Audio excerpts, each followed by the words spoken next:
From the PEP Radio Newsroom, we have two additional breaking news stories. The Department of Homeland Security said Thursday that it has begun notifying hundreds of thousands of Cubans, Haitians, Nicaraguans, and Venezuelans that their temporary permission to live and work in the United States has been revoked by the Trump administration and that they should leave the country. The termination notices are being sent by email to people who entered the country under the humanitarian parole program for the four countries, officials said. Since October 2022, about 532,000 people from Cuba, Haiti, Nicaragua, and Venezuela were allowed to enter the United States under the program created by the Biden administration.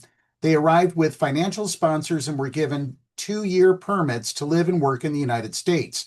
DHS said that the letters informed people that both their temporary legal status and their work permit was revoked effective immediately. It encouraged any person living illegally in the United States to leave using a mobile application called CBP Home and said that individuals will receive travel assistance and $1,000 upon arrival at their home country. The department did not provide details on how the U.S. government will find or contact the people once they leave or how they will receive the money. Trump promised during his presidential campaign to end what he called the broad abuse of humanitarian parole, a long-standing legal tool presidents have used to allow people from countries where there's war or political instability to enter and temporarily live in the United States.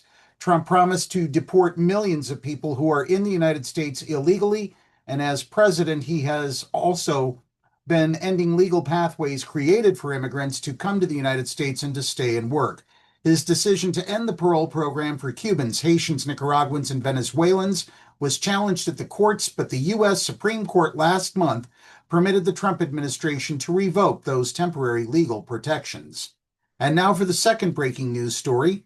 A federal judge issued a temporary restraining order Thursday directing President Donald Trump to return control of the National Guard to California. The order, which takes effect at noon on Friday, said the deployment of the Guard was illegal and both violated the 10th Amendment and exceeded Trump's statutory authority. The White House had no immediate comment on the ruling. U.S. District Judge Charles Breyer said Trump overstepped his bounds in ordering the deployment of roughly 4,000 National Guard members to Los Angeles after protests erupted over the immigration crackdown. It was not immediately clear how that would change the situation on the ground. California Governor Gavin Newsom sued to block the Guard's deployment against his wishes. California later filed an emergency motion asking the judge to block the Guard from assisting with immigration raids. He argued that the troops were originally deployed to protect federal buildings and wanted the court to block the troops from helping protect immigration agents during the raids, saying that involving the Guard would only escalate tensions and promote civil unrest. In a broad ruling, the judge determined that Trump had not properly called the Guard up in the first place. Major General Scott Sherman, speaking in an interview with the Associated Press and one other media outlet, said that as of Wednesday, about 500 of the Guard troops had been trained to accompany agents on immigration operations. Photos of Guard soldiers providing security for the agents have already been circulated by immigration officials. Sherman is commander of Task Force 51, which is overseeing the Guard troops and Marines sent to Los Angeles. Earlier in the day, Breyer said he intended to rule quickly. Boy, did he.